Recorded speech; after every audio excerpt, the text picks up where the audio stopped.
Good morning, everyone. Very loud. My name is Prabir Mehta. I'm the Assistant U.S. Trade Representative for Innovation and Intellectual Property. I'd like to warmly welcome everyone to the 2016 Special 301 hearing. I'd like to note for the record that this is being transcripted as well as recorded. Today is Tuesday, March 1st, 2016. This hearing is taking place at the Office of the United States Trade Representative in Washington, D.C. Both the transcript and video of today's hearing will be made available to the public within 2 weeks of today's event on USTR's website, which is ustr.gov. Links to these will also be available on stopfakes.gov. Today's hearing is scheduled to go until approximately 2:10 p.m. I'd like to ask for everyone's cooperation in the endeavor of keeping the hearings on track, as there are many commentators today and we'd like to ensure time for everyone. At this point, I'd like to invite colleagues on the hearing panel, all of whom represent U.S. government agencies that serve on the Special 301 Committee, to introduce themselves. I'll start with my left. Christine? My name is Christine Peterson. I'm the chair of the Special 301 Subcommittee, and I am Director for Innovation and Intellectual Property here at USTR. Good morning, everyone. My name is Matt Lamberti, and I'm with the U.S. Department of Justice. Hi, good morning. I'm Maureen Pettis, and I'm with the Department of Labor, Bureau of International Labor Affairs. Good morning. My name is Omar Karawa from the Department of Agriculture.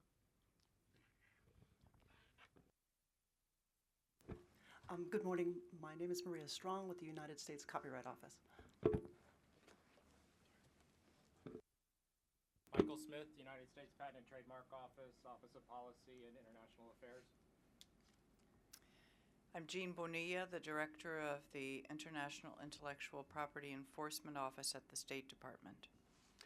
Stephen Mitchell, International Trade Administration, Office of Intellectual Property Rights, Department of Commerce.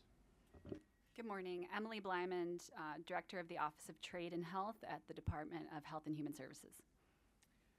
Juan Chang, Department of Treasury, Office of International Trade. Thanks, everyone. The Special 301 Subcommittee of the Trade Policy Staff Committee is comprised of the agencies you've just heard from. And it's chaired by USTR, and these agencies conduct the annual Special 301 review. The review is driven by stakeholder contributions and by the contributions of Washington-based agencies and our embassy-based personnel around the world. In that vein, today we will hear from interested parties, a range of them, including foreign government officials, private sector interests, and civil society, who responded to USTR's January 1st, 2016 Special 301 Federal Register Notice and voluntarily requested the opportunity to appear at this public hearing. This is the 7th time we have held a public hearing in connection with the Special 301 review, and each year we look forward to this opportunity. As a reminder, the purpose of today's hearing is to provide the Special 301 Committee with the additional information that we can use in the deliberations that will lead to the publication of the 2016 Special 301 report to Congress on or about April 30th, 2015. This year we've received filings that address over 75 different countries and dozens of discrete market access, substantive IP, and enforcement issues. Those filings are available to the public at www.regulations.gov, and the docket number is USTR-2015-0022. So I'd like to recall the statutory authority for what we're doing here today. So the 301 report is the result of the congressionally mandated annual review of the state of intellectual property rights protection and enforcement in trading partners around the world, which the Office of the United States Trade Representative conducts pursuant to Section 182 of the Trade Act of 1974, as amended by the Omnibus Trade and Competitiveness Act of 1988 and the Uruguay Round Agreements Act. The provisions of Section 182 are commonly referred to as the Special 301 provisions of the Trade Act, hence the Special 301 report. Specifically, Section 182 of the Trade Act requires the United States Trade Representative to identify countries that deny adequate and effective protection of intellectual property rights, or deny fair and equitable market access to U.S. persons who rely on intellectual property protection. The statute requires USTR to determine which, if any, countries should be identified as priority foreign countries. Acts, policies, or practices that are the basis of a country's identification as a priority foreign country can be subject to the procedures set out in sections 301 to 308 of the Trade Act. In addition to the statutorily defined PFC designation, priority foreign country, USTR created the priority watch list and watch list categories to assist the administration in pursuing the goals of the Special 301 provisions. So the format of today's hearing will be as follows. So first of all, we have at the front of the room or at the back some updated revised hearing agendas. And with respect to each of the speakers. So each party has been allotted 10 minutes. Each person will start with 7 minutes of prepared statements, leaving 3 minutes for panel questions. However, we will remain flexible within the 10-minute period, making adjustments as needed. We will be watching the clock and will interrupt with time cues. My colleague Stephen Mitchell has them right here. So there'll be a 2-minute warning before the end of your 7 minutes, and then 30 seconds at the end of your 7 minutes.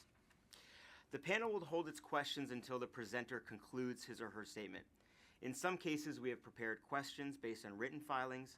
In others, we will provide questions in response to your testimony today. In general, please keep in mind the purpose of this hearing: to provide information that the committee can use in discharging its duties under the statute, when conveying your testimony and responding to any questions that we may ask. We will break twice, very importantly, once for 10 minutes after the government testimonies or at around 11 o'clock, and once for 20 minutes about halfway through the non-government testimonies. So, without further delay, I would like to invite the government of Bulgaria to start us off. Welcome, sir.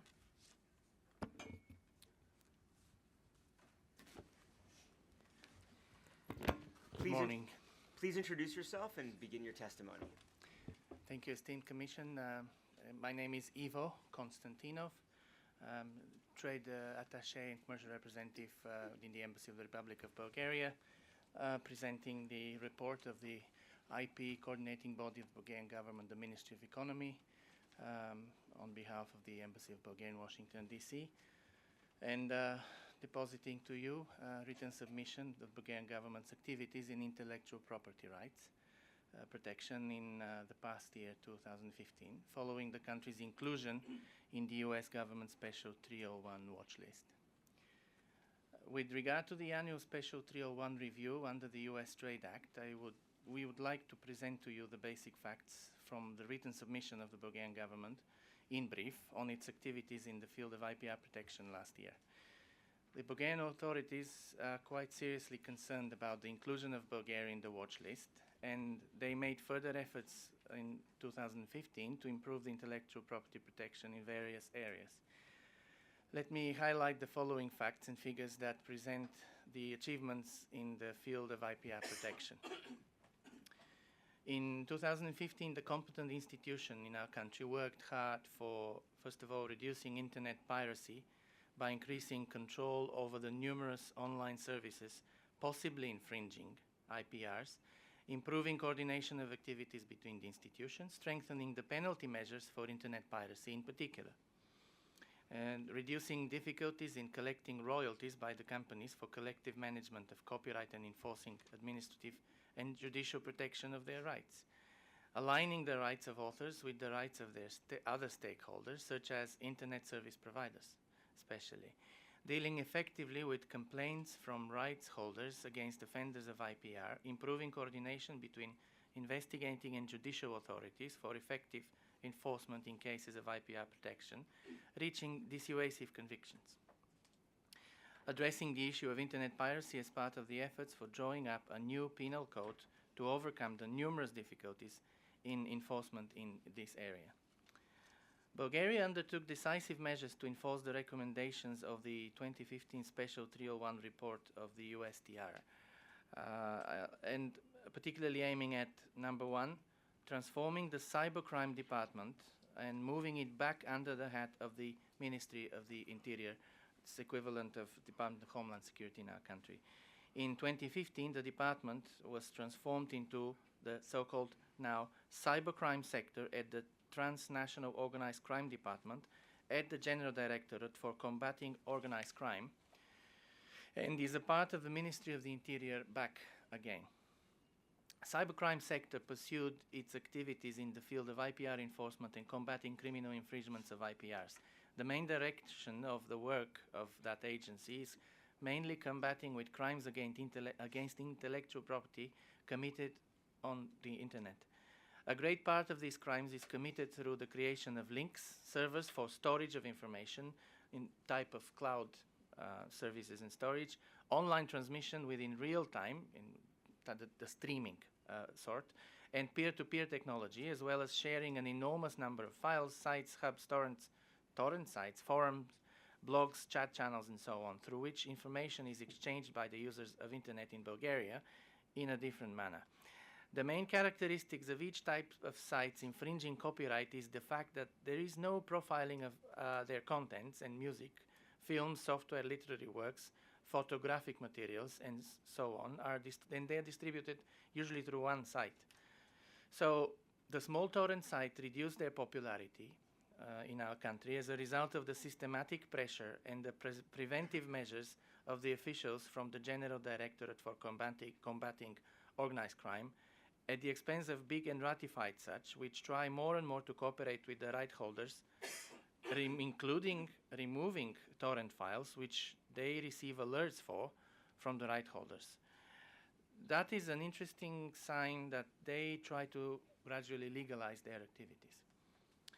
Number two, importantly, is the Bulgarian government's allocating the resources needed for the improvement of the criminal prosecution under cases in the area of IPR, including establishment of specialized, in the area of IPRs, prosecutors' units and courts. So far, there is no specialized court in the area of IPR in our country due to the fact that the number of cases is quite small. In practice, however, there is the following specialization. The claims under the Patents and Utility Models Registration Act, the Marks and Geographical Indications Act, and the Industrial Design Act are under the jurisdiction of the Sofia City Court, the capital city. The claims under the Integral Schemes Topology Act and the New Plant Varieties and Animal Breeds Protection Act are under the jurisdiction of the Administrative Court of, again, the city of Sofia. The disputes under the Copyright and Related Rights Act are under the jurisdiction of the regional courts. And again, the Sofia Capital City Court has exclusive competence with regard to the civil cases for infringement of rights over targets of industrial property. Number three, which is particular importance to our presentation this year of our progress, is the improving of the efficiency of the justice system in Bulgaria in the consideration of cases in the area of IPRs and the imposition of sentences with dissuasive effect. Particularly the draft of a new penal code developed by the Ministry of Justice of our country is evidence for the consistently pursued policy of the Bulgarian government for the protection of intellectual property, and special place was set up for crimes against intellectual property as such. The anticipated legislation for crimes against intellectual property is differentiated in an independent section of the code. Number four is ensuring compliance by the cable operators with the legal requirements regarding the deduction of royalties to the companies for collective management of copyright. Number five, undertaking actions for coping with the illegal collection of fees from smaller disloyal companies. Our appeal in conclusion is that the Bulgarian competent authority have followed the recommendations of the US government and focused on the weaknesses highlighted in the 2015 Special 301 report. The efforts were directed on copyright piracy over the internet, most of all, software piracy, and collection of royalties by companies for collective management of rights. Real and consistent results were achieved that contributed to enhancing the level of IPR protection in Bulgaria for the period under review report. And thank you for your attention. Available for questions. Thanks very much. For our first question, I'd like to go to the U.S. Copyright Office. Thank you for your presentation. We'd be curious to know if you could provide a status update on the work of the working group that was established in June of last year with respect to collective management and perhaps revising various laws? I appreciate the question and would like to convey to my authorities for further presentation of the response within the presented time. Our next question, the Department of Justice. Thank you. Dobar dan. Dobar den. Čestite, Baba Marta. Oh, thank you. Благодаря. We're very pleased, as you testified, to see last year that the police cybercrime unit has been moved from the State Agency for National Security, or DANS, back to the General Directorate for Combating Organized Crime, or GETABOP, at the Ministry of Interior. However, even though the cybercrime unit has returned to GETABOP, apparently the unit has been told that it can only investigate intellectual property offenses that constitute quote-unquote organized crime, which is defined under the Bulgarian Criminal Code as an offense being committed by a group of 3 or more people. As you know, many significant intellectual property crimes can be committed by 1 or 2 individuals. Is this a change in the unit's responsibility? Is this a permanent change? Or is the government going to allow the unit, as it did before it was transferred to DANS, to investigate all types of substantial intellectual property crimes, even those that involve fewer than 3 people? Thank you for the question, Mr. Glenberdy. It's quite pertinent, relevant, and I would also like to convey to my authorities for further submission of the response.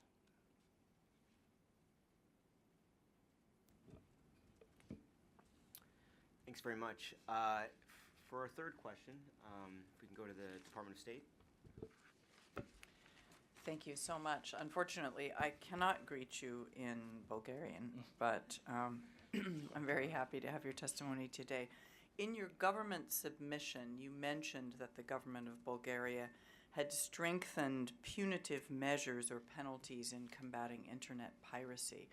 And we are specifically interested in some examples of that and whether you feel that this really has served as a deterrent. And we're hoping that those figures would demonstrate that. And we also want to know what types of fines have been imposed for those actions. It's been particularly effective as a response. Thank you for your question.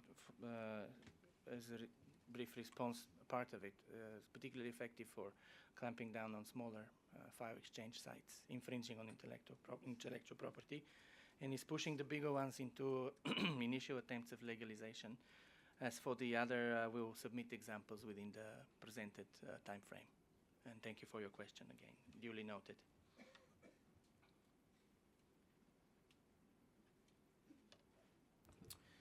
Thanks. I think we have time for one more question, also for the Department of State.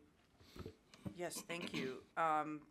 We'd like to know if if you could also give us some statistics on how many criminal prosecutions there have been, and we note that there have been instances of suspended sentences, so it's particularly useful if we could have some of that data as well. And thank you for that question again. We shall submit the response in due course. Could you repeat the question, please, once more? No problem. It's just that we'd like to know how many criminal prosecutions there have been, and if you could address the issue of suspended sentences, whether in fact in those instances of criminal prosecution you have seen the imposition of actual penalties, or whether the sentences were put aside for other punishment mechanisms. Understood. Okay. Thanks very much, sir, for appearing today, and that concludes your testimony. Appreciate your time. Thank you for the opportunity. Thank you. If we could now call the government of the Czech Republic, please.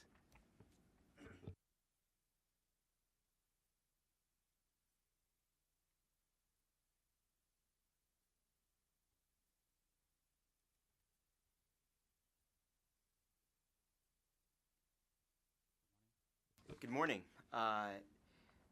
Welcome, and please introduce yourself and begin your testimony.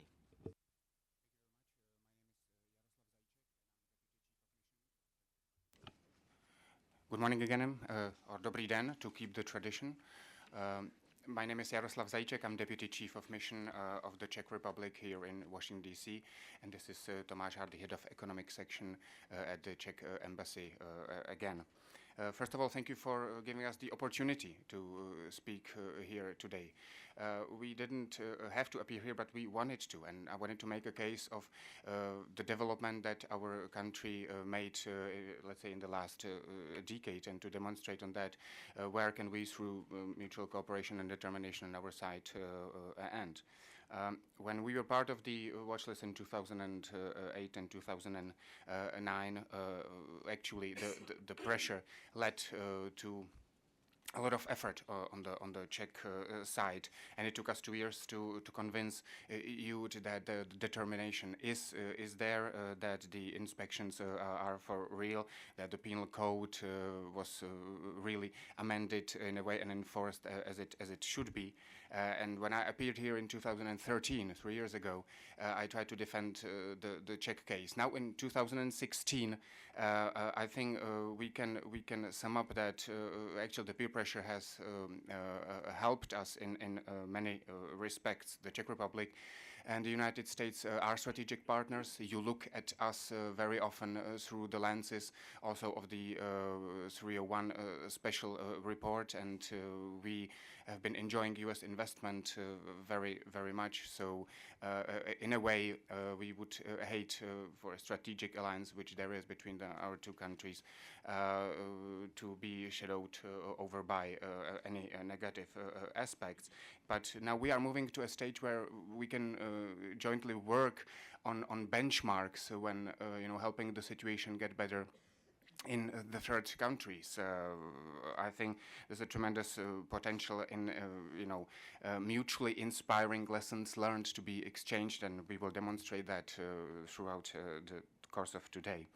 So my basic introduction would consist on 4 major areas.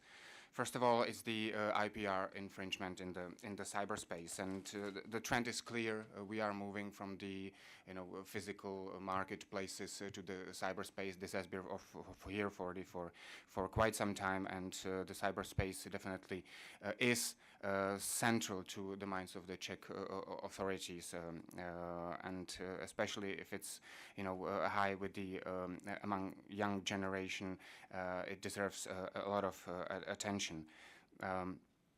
The number of infringements slightly rose last year. At the same time, the percentage of cases that were clarified rose quite dramatically as well, from 59 to 68%, which is quite a good achievement in my view. But there are several challenges that lie ahead of us in fighting the illegal content and file sharing and in copyright piracy in general terms. First of all, it's the best way perhaps to detect infringements on the thematic forums that unfortunately do not gather localization of data users. The anonymous Wi-Fi routers that are used to cover IP addresses, that's another source of our worries. And social media, more and more becoming a platform for counterfeit goods and IPR breaches are the trends that we need to respond to. When I was here 3 years ago, I presented to the Digital Czech Republic 2.0 strategy. Now it has been live and kicking, and this year we have introduced an action plan that actually reflects the trends that I mentioned just a minute ago. And these trends are being regularly also considered by the government office and checked up twice a year, which is very important. So confirming the trend, IPR infringements in the cyberspace, we still need to spend some time also on the controlling activities and enforcement of IPR, which is the second, I would say, topic I would like to spend some time, at least briefly, on. This is basically about effective cooperation of the enforcement institutions, and here I can demonstrate a record number of inspections in 2015. Around 2,400 inspections took place, which is about 400 more than last year. But what is more important, that the amount of seized counterfeit pieces was reduced from 60,000 to 36,000, which kind of demonstrates that the trend is there. The number of cases clarified that we went after is about 92%. So I think the trends that are in general there, which is moving from shoes and CDs to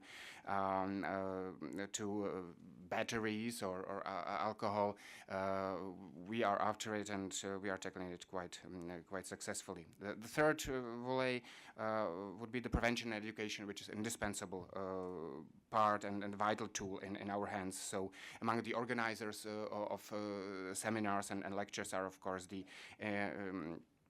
Industrial Property Office, it's the police, it's the Czech Customs Administration. But it's important where you do these seminars at. You need to start rather early. We have introduced a series of seminars that go to secondary schools already, which is mainly concentrated on the social media. At the Czech Metropolitan University, we introduced both bachelor, master, and postgraduate specializations on industrial property. I think this is the way we should continue in the future. Of course, we should organize, and we are organizing seminars for those that are undertaking the controls as well, and judges included. What I would not underestimate is also the public awareness campaigns. Last year we had the NATO Days, which is probably the biggest NATO event in Europe, and the IPO hold for the visitors some information about the negative impacts of IPR infringements, and as I said, around 220,000 people passed by there last year. So that's, in my view, something that needs to be stressed.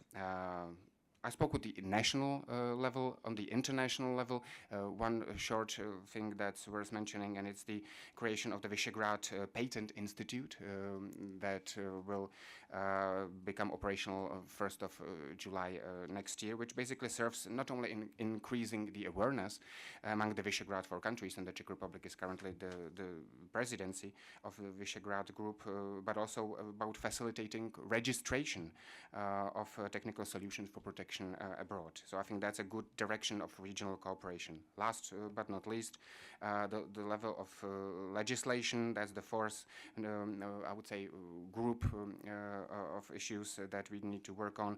Last year we amended the Copyright Act, which basically enables for better transparency of collective management of rights and multi-territorial licensing. It includes also the possibility of cross-border licensing, and also the customs administration was helped by a set of regulations that basically enhance competences of the Czech customs administration on the IPR enforcement.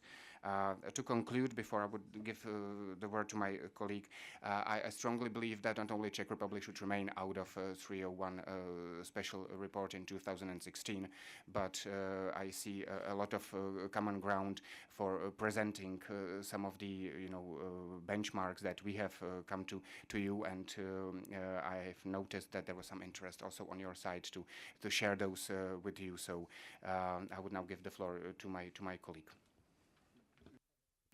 Unfortunately, I think your time has expired. We have time for one question from the Department of Justice.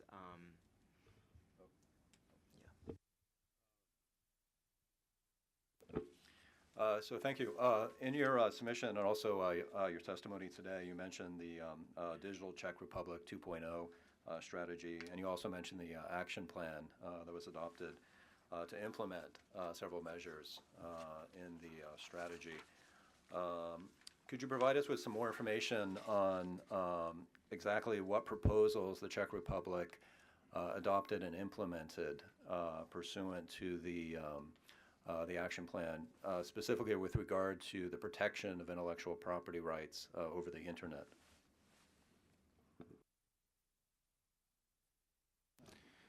Thank you for the question. I give the floor to my colleague. The action plan was introduced in summer last year, so we are still to see the concrete benefits of that. But if we don't satisfy you today with our answers, we will definitely submit it in written to you. Tomáši? If I may add just. As what we have seen, what's happening online is that a lot of criminal activities is obviously getting smarter in a way, and the pirated, activities related people and criminals are moving in more and more in the shadows. So we have seen lately the more on Facebook and social media, where closed groups where only people in certain manner. Like audited or controls can be let in, so only basically people with original intention to buy something what they know it's counterfeit products are let in. So to a certain extent,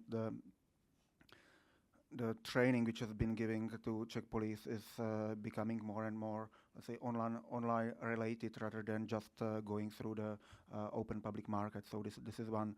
The second, there has been an introduction, although I wouldn't know exactly at what years, but recent, that I would say holders or administrators of website are responsible for the content. So if they see some illegal activities which they detect on their own, they are supposed to delete it or take measures to stop it. And what we have seen on the police, let's say vis-a-vis physical ground activities, that obviously the public markets, which have been kind of let's say in a bad way popular back in 1990s, the counterfeit products are disappearing from them, and some certain activities are again kind of moved out to special buildings when only a certain number of people is allowed in. So I would say it's becoming not so much public, but more kind of background check manner of doing business. So people only who intentionally come to the market and they show their interest in acquiring some counterfeit or illegal products are basically let in. I mean, physically into the building, into the place where such things are displayed. So it makes a certain pressure on I would say on the police simply to get smarter. Perhaps the last thing, which is related to Czech Republic role in global trade. As you know that due to our geography in Central Europe, we are for most of the goods we are transit country, meaning that a lot of illegal and counterfeit stuff is not destined for the Czech Republic, but is actually physically passing through. And until recently, our custom office didn't have the authority to seize or stop products from passing to another country, should it be on the west or somewhere else. So now they can do that. Okay, thank you very much. If I can now invite the government of Ukraine to please come up.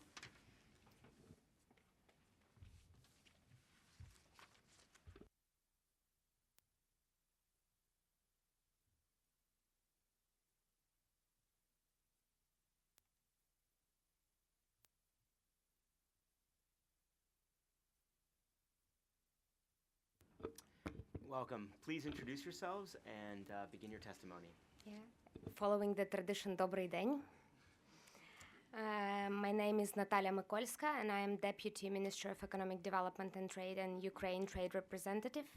I'm here with Dmytro Shymkiv, who is the Deputy Head of the Presidential Administration of Ukraine, and Lena Minich, who is the Director of the Department of Innovation and Intellectual Property Protection at the Ministry of Economic Development and Trade.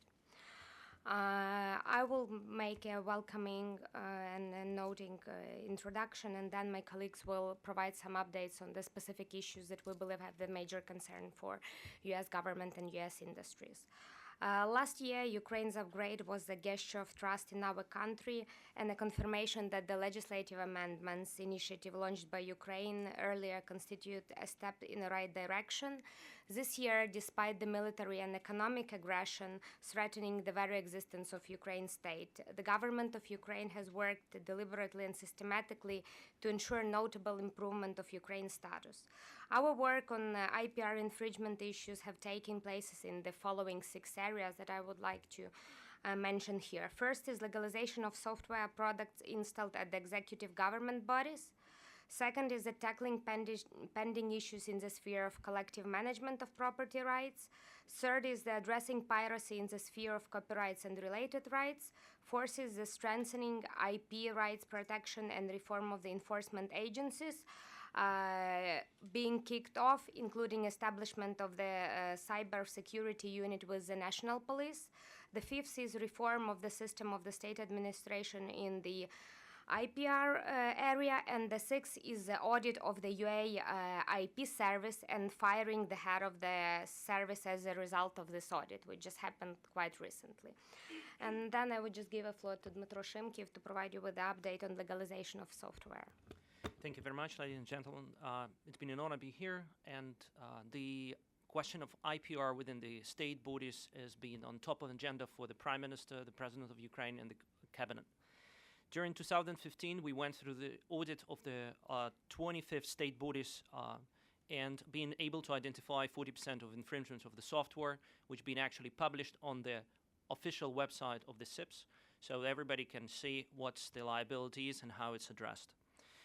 During 2016, 38 government agencies will be going through the similar audit. The audit is done by professionals who are auditing actually the old computers with details about the versions of the software fully compliant with the software asset management practices. When we're looking at the results for 2015, there's a couple of things that I would like to mention. During just 2015, the state bodies acquired 20,000 copies of the software. And just to give you a perspective, the State Treasury Services was $340,000. They are planning to spend in 2016 $350,000. Ministry of Internal Affairs $250,000. State Migration Service $350,000. SIPSU and Ukrainian Patent $130,000. The biggest portion of their infringement is also taking place within state-owned enterprises. And 2015 was another step into addressing this issue. Just during 2015, the government of Ukraine, through the state-owned enterprises, acquired 40,000 copies of the legal software products. Just to name, Energoatom, the one that works with Westinghouse, acquired for total amount of $4 million. Ukrainian seaports, $500,000.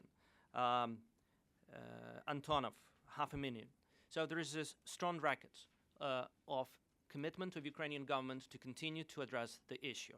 As a part of the legalization process, the Ministry of Economic Development and Trade signed, as part of the plan that was agreed with USTR, we signed a memorandum of understanding on execution of legalization process through the necessary budgetary support on addressing the reduction of the number of the unlicensed software in the ministry from 67% to 30%. And the plan is already in execution phase. What I would like also to mention finally, one of the comment on the which is not related to legalization. There is some concerns on the validity of some facts expressed in the Motion Picture Association of America related to open markets. The report is referencing open market Mayak in Donetsk. During 2015, due to the security situation in Ukraine, the territory of Donetsk, and particularly that market, is not controlled by Ukrainian forces and Ukrainian government. At the same time, the report is referencing Russian illegal movies on territory which is currently controlled by Russian military forces and terrorists. I think that Ukraine is committed to address intellectual property rights protection on the territory which is controlled by Ukraine, and we're looking forward that we will be able to re-establish the presence of Ukraine on Donetsk and Lugansk territory. Thank you. Hello everybody, good morning. I'm pleased to be there and to deliver the information about two main topics: collective management organization and piracy and internet piracy. On collective management, during last year we were delivering and developing the draft law together with the European Union Twinion project, but unfortunately this draft law did not comply fully to the EU directive number 26. And despite the fact that the same draft law was also registered in the parliament, it was not supported by the parliament members. And we realized that we will need completely to redesign the draft law and focus on the main issues which have been not addressed in this draft law. It's a transparency of collection of royalty, transparency of the royalty distribution, and really proper reporting of collective management organization, and how the collective management organization will be selected and enforced in terms of their duties. Despite that, we did following actions. We changed the law which allow us to limit the registration of new collective management organizations, and it was fully approved by Ministry of Justice end of February this year. During last year, we also dismissed or cancelled the registration of two collective management organizations, which been ROC, and the time is over. Can I have another 2 minutes to continue? I'm sorry. Unfortunately, if you can go on for a little bit to finish your thought, but we'd like to have some time for questions as well. All right, thank you. First question from the U.S. Copyright Office. Perhaps this will give you an opportunity to continue on the collective management organization question. As you know, there are numerous CMOs operating in Ukraine, and no funds are being paid to the rights holders. So how does this new draft legislation that you're going to be proposing specifically address the question of unauthorized CMOs operating in Ukraine? What happens before the new regulations enter into effect with authorized new entities? What happens to these unauthorized entities that are still apparently doing business? And so we'd appreciate any information you could have about the current problem, and then going forward what the new law is going to intend to cover. Yeah, you're absolutely right. We have 19 organizations registered on the market, and at the moment what we are doing, during last year we did a lot of inspections trying to find what they're doing wrongly in terms of the reporting. This is the only way how we can do that at the moment. So we issued 15 notifications for them. And as I mentioned just a minute ago, the two organizations been already cancelled, the registration been cancelled. So we intend to go through this process during year 2016. But the main change we would like to introduce in year 2016, we had a very good, successful reform in the public procurement. And the public procurement been started, it's called Prozora, started from the piloting the automated process of the procurement. So we'd like to look at this issue from this perspective, introducing the automated process of royalty collection and distribution. This is why how we can really tackle the issue, and make it transparent and eliminate the corruption. Also, during last year, we did a deep inspection on the government organization on collective management. You know that we are one of these countries who still have a government CMO. And unfortunately, we found a lot of issues related to the corruption over there. We saw that approximately 70% of the royalty they are distributing to 3 companies, and the shareholder or beneficiary of these 3 companies is the same person at the end. So we need to do the reform on this area, really deep reform, not small legislation changes. We really need to do deep actions in the reform of collective management. Quick comment, 2014 we paid out 0 through the collective society. In 2015 it's $100,000. It's still a little, but versus 0 it's a good progress. Abroad, it means abroad. Thanks very much. And as a reminder, of course, there will be opportunities for rebuttal submissions to enhance what is being spoken today. One final question from our colleagues at DOJ. Thank you, Prabir. Let me just say I'm very pleased to see such a high-level delegation from Ukraine here today, and we very much appreciate the detailed submission from Ukraine and also the testimony today. In Ukraine's submission, you indicated that last year administrators of 3 pirate sites in Ukraine were convicted and sentenced to prison. I assume those are not suspended sentences, and the terms, I believe, were 2 to 5 years of incarceration. In addition, I think in December of last year, a court in Ukraine fined the administrator of a torrent site 3,400 hryvnia, relatively small fine, but still significant for Ukraine. Last year, there were no convictions in this area at all in Ukraine, and there have been few prosecutions, let alone convictions or sentences in recent years in Ukraine, both before and after the situation, the political situation, the political instability. So what I'd like to ask you is, what do you think has contributed to this improvement in Ukraine in the past year? What specifically have you done that has led to this improvement? Thank you. The basic idea was mentioned by myself and my colleagues. That's a political will and the priority of IPR protection in terms of the president's agenda, prime minister's agenda, and definitely our personnel agenda. You know that a lot of people at the government of Ukraine came from the private sector. We know what IPR means. We know what you need to pay for IPR. Therefore, I think that's a vision of all of the bodies and the political will to move forward. We believe that the special units with the National Police of Ukraine, the recently reformed militia, all Soviet style, actually police units to the new police with the young generation people coming to these units will definitely contribute much in terms of bringing the people to justice. And then definitely the judicial reform, which is underway in Ukraine, would also contribute not only for the Ukrainian, prosecutor's office to bring the cases, but also for the court. You were right, for the court to give the sentence to the people that infringe those rights, because you've seen the numbers of the cases that has been initiated by the Ukrainian police, but then at the very end we have only not so many sentences as it should be. But in any case, that's a huge progress. I'd like to add to that together with the Ministry of Internal Affairs, we had a joint plan. We discussed it during July in USTR here, and since July we implemented this plan with the Ministry of Internal Affairs of creating this special unit responsible for intellectual property. Thanks very much. And thank you very much for your testimony today. I would propose at this point that we break for just a few minutes to assist in us in recalibrating the speaker system.